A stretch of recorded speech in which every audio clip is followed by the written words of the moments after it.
Viewers, welcome to கல்மாம் channel. இன்றைக்கி நம்ம பார்க்க போகிற வீடியோ வந்து நான் வந்து first rapid blood hair oil எப்படி யூஸ் பண்ணுறது அப்படின்னு சொல்லிட்டு ஒரு சின்னதாக ஷார்ட்ஸ் போட்டிருப்பேன். அது வந்து நான் இப்போ எப்படி யூஸ் பண்ணுறேன், என்னோட ஹேர் வந்து எப்படி க்ரோத் ஆச்சு, எங்கெங்கெல்லாம் யூஸ் பண்ண எப்படி பண்ணணும் அப்படின்னு சொல்லிட்டு நம்ம இன்றைக்கி எக்ஸ்பிளைனாக பண்ணலாம் அப்படின்னு சொல்லிட்டு தான் இந்த வீடியோ. இந்த ஹேர் ஆயில் நம்மளோட ரேபிட் பிளட் ஹேர் ஆயில் இது இந்த கிளாத் தெரியுதா? இந்த ஹேர் ஆயில் வந்து கிட்டத்தட்ட நான் 1.5-2 இயர்ஸ் கிட்ட ஆகுது நான் யூஸ் பண்ணி. இது இப்போது நம்ம ப்ரிப்பேர் பண்ண ஆயிலேருந்து நான் கிளாத் போட்டு எடுத்து வச்சுருக்கேன். என்னுடைய பழைய ஆயிலெலாம் தீர்ந்து போச்சு. எனக்கு வந்துட்டு ஹேர் லாஸ் ஆகும்போது மற்றவங்களுக்குலாம் எப்படி இருந்துச்சுன்னு எனக்கு தெரியல. ஹேர் லாஸ் ஆகும்போது எனக்கு வந்து இந்த ஃப்ரண்ட் இருக்குது பார்த்தீங்களா, இந்த ஃப்ரண்ட்டெல்லாம் வந்து சுத்தமாக போயிடுச்சு. அதுவும் இல்லாமல் எனக்கு இந்த ஒன் சைடு இருக்குல்ல, இங்கே இந்த பக்கம் இந்த இடம்லாம் இப்போ உங்களுக்கு தெரியும். இந்த இடம்லாம் வளர்ந்துருக்கு முடி. இங்கே பார்த்தீங்களா, இங்கே வளர்ந்துருக்கு முடி. இதுக்கு முன்னெல்லாம் வந்து ரொம்ப கம்மியாக இருக்கும். நம்ம எண்ணெய் வச்சோம்னா மண்டை தெரியும் எனக்கு அப்படியே இந்த சைடில். இதுக்கும் இங்கே வேணும், இதுக்கும் எனக்கு இப்போவுமே டிஃப்ரென்ஸ் தெரியுதா? இந்த அளவுக்கு இந்த இடம் ஃபுல்லாக போயிடுமோ அப்படின்னு சொல்லி பயந்து தான் நான் வந்து என் ரேபிட் பிளட் ஹேர் ஆயிலை யூஸ் பண்ண ஆரம்பித்தேன் ஃபர்ஸ்ட் டைம். நான் இந்துலேக்கா, அப்புறம் வந்து ஹெர்பல்ஸ் மட்டும் போட்டு ஹேர் ஆயில் வீட்டிலேயே ப்ரிப்பேர் பண்ணி எங்கள் பாட்டி கொடுப்பாங்க. அதெல்லாம் நான் யூஸ் பண்ணியிருக்கேன். அதுக்கப்புறம் நடுவில் விட்டுட்டு மறுபடியும் இந்துலேக்கா யூஸ் பண்ணி எனக்கு பெருசாக வந்து அதில் டிஃப்ரென்ஸ் தெரிஞ்சாலும் என்னால் வந்து அஃபோர்டபுளாக அதில் வாங்க முடியல. ஏன்னா நம்ம வந்து மந்த்லி வந்துட்டு அந்த குட்டி பாட்டில் வந்து என்னுடைய ஹேருக்கு வந்து செட் ஆகுது. நான் நல்லா எண்ணெய் இருப்பேன். அதனால் நான் வந்து அதை விட்டுட்டு அதுக்கப்புறம் தான் தேடி கண்டுபிடிச்சி சரி இதை நம்ம வீட்டிலே ப்ரிப்பேர் பண்ணலாம் அப்படின்னு சொல்லிட்டு நான் இந்த ஆயில் வந்து யூஸ் பண்ணி அது முடி கொட்டுதோ இல்லையோ, எனக்கு கோல்டு ஆகுதோ இல்லையோ, என்ன ஆனாலும் சரி நம்ம வந்து இப்படி சின்ன வயசுலேயே இப்படி வழுக்கை ஆகிறத விட நம்ம யூஸ் பண்ணலாம் அப்படின்னு சொல்லிட்டு தான் வந்து இந்த rapid blood hair oil use பண்ணி எனக்கு இப்போ உங்களுக்கே தெரியும். நான் அப்போ வந்து இந்த மாதிரி இருக்கிறது வந்து நான் எப்படி இருந்துச்சுன்னு சொல்லிட்டு ஏதாவது ஃபோட்டோவில் இருந்துச்சுன்னா நான் வந்து காட்டுறேன். இப்போவே உங்களுக்கு இதில் டிஃப்ரென்ஸ் தெரியும். ஏன்னா எனக்கு இந்த குட்டி முடியெல்லாம் பார்த்துருக்கீங்களா, வளர்ந்துருக்கு பாருங்க. இந்த குண்டு முடியெல்லாம் எனக்கு எண்ணெய் வச்சா அப்படியே இந்த இடம்லாம் மண்டையாக இருக்கும்.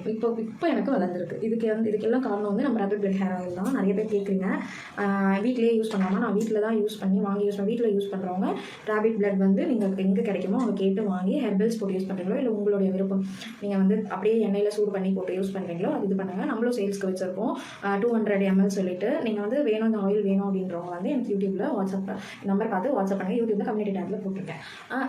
ஃபர்ஸ்ட் வந்துட்டு நான் எப்போவுமே இந்த மாதிரி சின்ன சீப்பில் வராமல் ஹேர் டேமேஜ் ஆகும். இந்த மாதிரி பெரிய பல் இருக்கு இல்லையா, இந்த மாதிரி சீப்பில் வந்து நம்ம காம் பண்ணோம்னா தான் நம்மளுக்கு வந்து அந்த அளவுக்கு டேமேஜ் இருக்காது.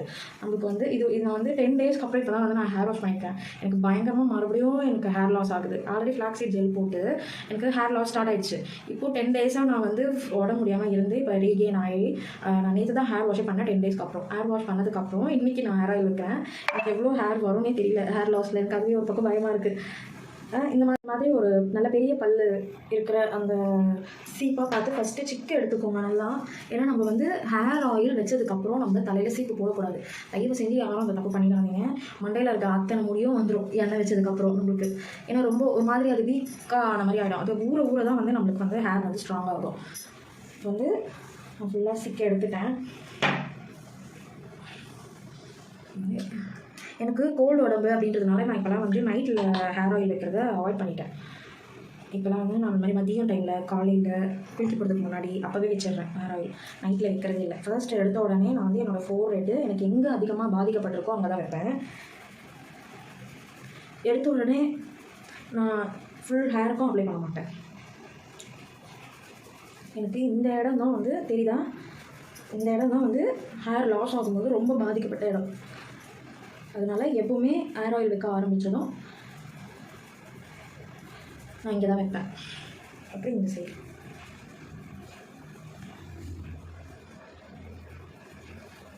நம்ம ஹேர் ஆயில் வைக்கும்போதே மசாஜ் பண்ணி விட்டுக்கிட்டோம்னா நம்ம தனியாக மசாஜ் பண்ணணும் அப்படின்னு சொல்லிட்டு அவசியம் இருக்காது.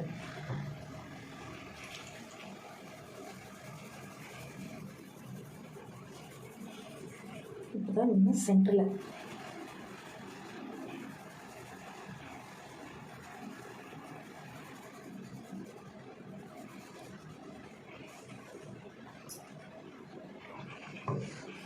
இப்போ வந்து அடியில்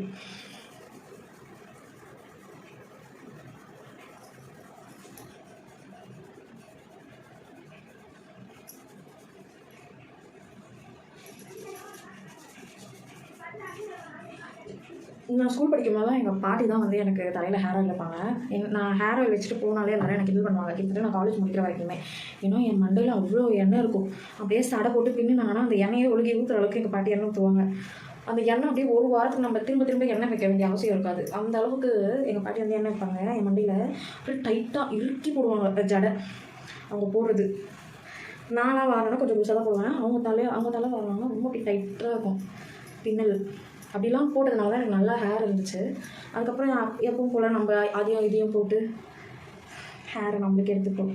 அப்புறம் ஆஃப்டர் டெலிவரிக்கு அப்புறம் சுத்தமாக போயிடுச்சு இருந்தது.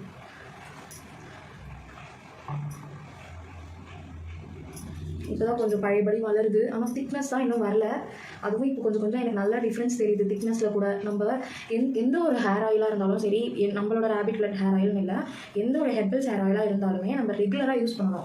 உங்களுக்கு 1 மந்த்லலாம் உங்களுக்கு பெருசாக டிஃப்ரென்ஸே தெரியாது. ஒரு சிலரோட உடம்புக்கு மேபி செட் ஆகலாம். 10 நாளில் 15 நாளில் 1 மந்தில் கூட நம்மளுக்கு டிஃப்ரென்ஸ் தெரியலாம். ஒரு சிலரோட உடம்புக்கு நம்ம வந்து 1 மந்த் 2 மந்த் போட்டால் கூட நம்மளுக்கு ரிசல்ட் இருக்காது. அதை நம்ம கண்டினியூஸாக போடணும். எந்த ஒரு ஹெர்பல் ப்ராடக்ட்ஸாக ஃபேஸுக்காக இருந்தாலும் சரி, ஹேருக்காக இருந்தாலும் சரி, நம்ம உள்ளுக்கு இது எடுத்துக்கிறதா இருந்தாலுமே நம்மளுக்கு வந்து டிஃப்ரென்ஸ் தெரியணும்னா அட்லீஸ்ட் நம்ம மேக்ஸிமம் 6 மந்த்தாவது யூஸ் பண்ணணும்.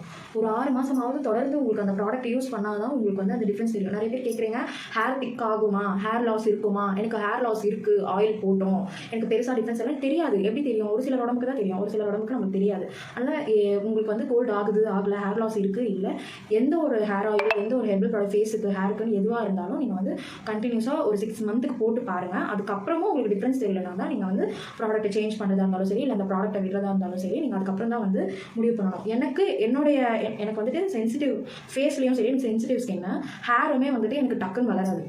எனக்கு இந்த ஹேர் வரதுக்கே 1.5 year ஆச்சு. உங்களுக்கு நான் அந்த ஃபோட்டோலேயே காட்டியிருப்பேன். 2021 அக்டோபர் நவம்பரில் என்னோட ஹேர் பார்த்தீங்கன்னா ரொம்ப ஷார்ட்டாக இருக்கும். ஆனால் நான் வந்து ஃபெப்ரவரியே அந்த ஹேர் கட் பண்ணிட்டேன். எனக்கு ரொம்ப ஹேர் லாஸ் இருக்குன்னு சொல்லிட்டு நான் ஃபெப்ரவரிலே ஹேர் கட் பண்ணிட்டேன். நான் ராமேஸ்வரம் போகும்போது அக்டோபர் நவம்பர் அந்த மாதிரி டைமில் தான் வந்து நாங்கள் ராமேஸ்வரம் போனோம். 2021 ஆமாம், 21 22 தெரியல, அந்த சமயத்தில் தான் வந்து நாங்கள் ராமேஸ்வரம் போனோம். போகும்போது என்னோட ஹேர் பார்த்தீங்கன்னா நான் ஃபெப்ரவரி வெட்டின ஹேர் இருக்கும், நவம்பரில் பார்த்தீங்கன்னா அதே அளவு தான் இருக்கும். ஹேரும் ரொம்ப லாஸ் ஆகிருக்கும். என்னோட ஹேர் பார்த்தீங்கன்னாவே தெரியும். அதுக்கப்புறம் நான் வந்து 1 year 1.5 year தொடர்ந்து இந்த ஹேர் ஆயில் யூஸ் பண்ணதுக்கப்புறம் தான் என்னோட ஹேர் இப்போ எப்படி இருக்குது, எந்த அளவுக்கு லென்த் இருக்குது, ஃபோர்ஹெட் எப்படி இருக்குது அப்படின்னு சொல்லிட்டு நான் வந்து ஃபோட்டோ போட்டிருப்பேன். உங்களுக்கு அதை பார்க்கும்போதே தெரிஞ்சிருக்கும் அந்த டிஃப்ரென்ஸு. நம்ம வந்து எந்த ஒரு ப்ராடக்டாக இருந்தாலுமே ரெகுலராக யூஸ் பண்ணணும். அப்போ தான் வந்து நம்மளுக்கு டிஃப்ரென்ஸ் தெரியும். அதே மாதிரி நம்ம ஹேர் ஆயில் வச்சுட்டு இப்படி பர அந்த மாதிரி தேய்க்கக்கூடாது. அந்த ஹேரில் எல்லாத்துலேயுமே வந்து ஸ்ப்ரெட் ஆகிற மாதிரி இந்த மாதிரி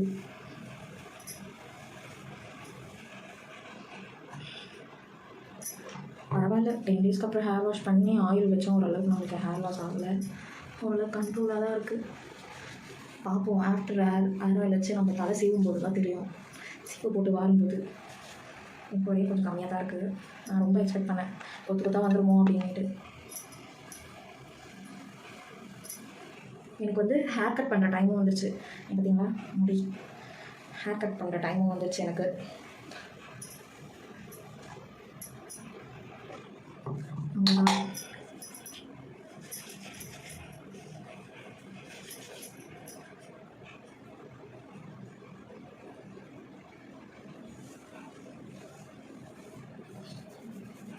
நல்லா நம்ம வந்து ஃபோர்ஹெட்க்கு வந்து அந்த ரத்த ஓட்டத்துக்கு எவ்வளோ வந்து நம்ம அழுத்தம் கொடுத்து மசாஜ் பண்ணுறோமோ அவ்வளோ வந்து நம்ம மண்டையில் வந்து அந்த ரத்த ஓட்டம் அதிகரிக்கும். அப்போ தான் நம்மளுக்கு ஹேருமே வந்து நல்லா வளரும். ஒரு சிலருக்கு வந்து எதுவுமே பண்ணாலும் நல்லா வருது, அவங்கள ரொம்ப கொடுத்து வச்சவங்க.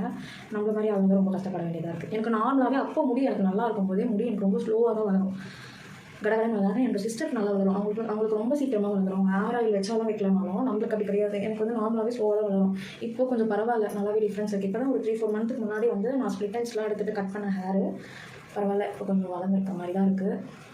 அவ்வளோதான். இதுக்கப்புறம் வந்து நம்ம தலையில் சீப்பு போட்டு வாடுற அந்த வேலையை வச்சுக்கூடாது. ஒரு 1 or 2 hour முடிஞ்சால் ஒரு ஆஃப் டே வீட்டில் இருக்கிற மாதிரி இருந்தீங்கன்னா ஒரு ஆஃப் டே வந்து அப்படியே இருக்கட்டும். ஈவினிங் டைமில் அப்படி இல்லைன்னா நீங்கள் எங்கன்னா வெளியில் போகிற மாதிரி இருந்தீங்கன்னா 1 or 2 hour before hair oil வச்சுட்டு அதுக்கப்புறம் வந்து தலை வரேன்.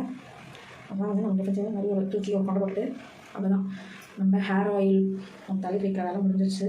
நான் எப்போவுமே வந்து ஹேர் ஆயில் வச்சேன்னா வந்து ரிப்பன் வச்சு இறுக்கி கட்டிப்பேன். நம்ம ஸ்கூலுக்குலாம் போவோம் இல்லையா, அந்த மாதிரி ஒரு ஜடை ரெட்டை ஜடை இல்லை, பிஃபோர் மேரேஜ் ரெட்டை ஜடை போட்டுருந்தேன். வீட்டில் இருக்கும்போது கூட டபுள் சைடு வந்து போடுவேன்.